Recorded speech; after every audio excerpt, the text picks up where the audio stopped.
টানা কয়েকদিনের ভারী বৃষ্টিতে ত্রিপুরার উত্তর ঊনকোটি, ধলাই ও খোয়াই জেলায় ভয়াবহ বন্যা পরিস্থিতির সৃষ্টি হয়েছিল। গত দুদিন ধরে বৃষ্টিপাত কম থাকায় পরিস্থিতির কিছুটা উন্নতি হলেও বন্যার আশঙ্কা পুরোপুরি কাটেনি। এদিকে ত্রিপুরা সীমান্তবর্তী বাংলাদেশের মৌলভীবাজার উপজেলার কমলগঞ্জে ধলাই ও মনু নদীর দুটি বাঁধ ভেঙে যাওয়ায় প্রবল জলস্রোতের একটি বড় অংশ সেদিকে প্রবাহিত হওয়ায় কৈলাসহর বড় ধরনের বন্যার হাত থেকে রক্ষা পেয়েছে বলে স্থানীয় মহলের অভিমত। অনেকের মতে ওই বাঁধ দুটি অক্ষত থাকলে 2018 সালে ভয়াবহ বন্যার পুনরাবৃত্তি ঘটতে পারত কৈলাসহর ও কুমারঘাটে।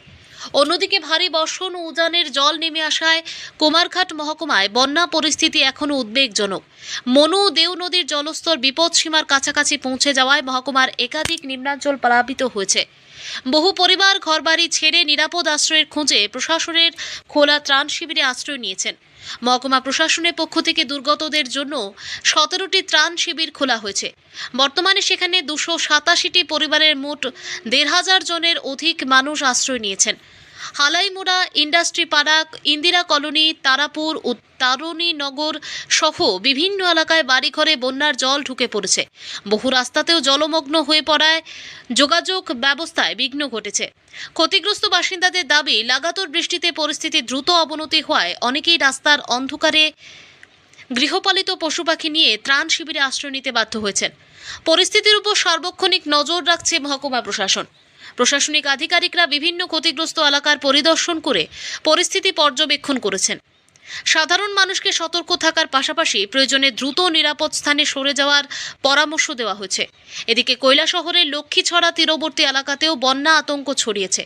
ভারী বর্ষণ ও উজানের জলে মনু নদীর তীরবর্তী বাঁধ ভাঙনের আশঙ্কা তৈরি হয়েছে।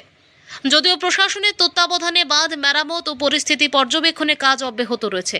সব মিলিয়ে ঊনকোটি জেলার বন্যা পরিস্থিতি এখনও যথেষ্ট উদ্বেগজনক।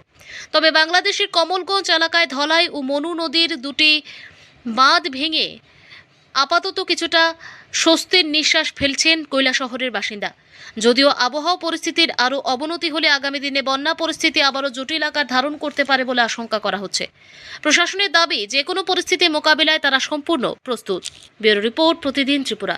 এখন তো এটা কালকে তো এদিকে সব ক্ষেত দেখা গেছে, কোনো জলটল নাই, এখন তো একদম টইটম্বুর হয়ে গেছে। রাত্র 1:30টার পরের থেকে জল বাড়া শুরু করছে।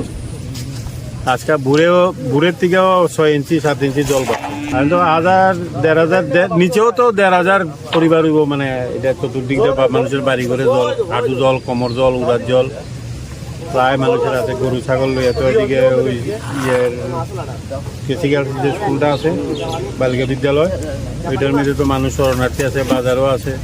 বাজারে তো প্রচুর লোক। হাঁটার পরে এরকম 23-এর মধ্যে জল উঠছিল, কিন্তু 23-এর মধ্যে জল হয়েছিল, 23 না 22-এ যেন একটা ফ্লাড হয়েছিল না, হয়েছিল। কিন্তু এইবার জলটা একটু অন্যরকম, মানে যে গাতা গুতা জায়গা আছে তো বইরে গেছে।